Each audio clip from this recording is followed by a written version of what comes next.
In a recent turn of events, all Republican senators led by Senator Ron Johnson of Wisconsin have rallied together in a unified stand against the expansion of the World Health Organization's pandemic authority. This collective voice has been raised to urge President Biden to reject any agreements that would bolster the power of the WHO during global health crises.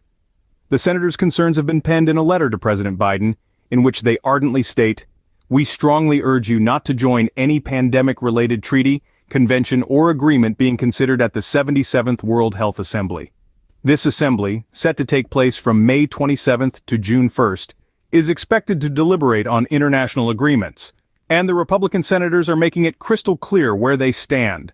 In their letter, the senators stress the constitutional requirement for any such agreement to be considered a treaty, which mandates the concurrence of 2/3 of the Senate under Article 1, Section 2 of the Constitution.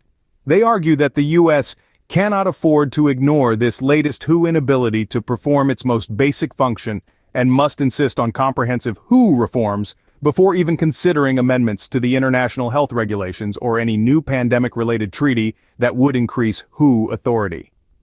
The senators go on to critique the proposed treaty's focus on mandated resource and technology transfers, its potential infringement on intellectual property rights, and the possibility of it impinging on free speech.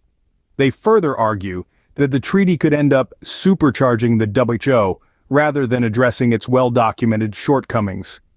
The collective voice against potential support for the international agreement from the Biden administration includes prominent Republicans such as Senate Minority Leader Mitch McConnell of Kentucky, Minority Whip John Thune of South Dakota, Republican Conference Chairman John Barrasso of Wyoming, and National Republican Senatorial Committee Chairman Steve Daines of Montana.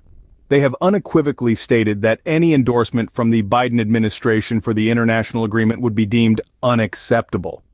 This event marks a significant moment in the ongoing conversation about global pandemic response, the role of the WHO, and the United States' position within that framework. It raises critical questions about the future of international cooperation in the face of global health threats and the balance between global coordination and national sovereignty. Thanks for watching, and remember to like and subscribe for more top news daily.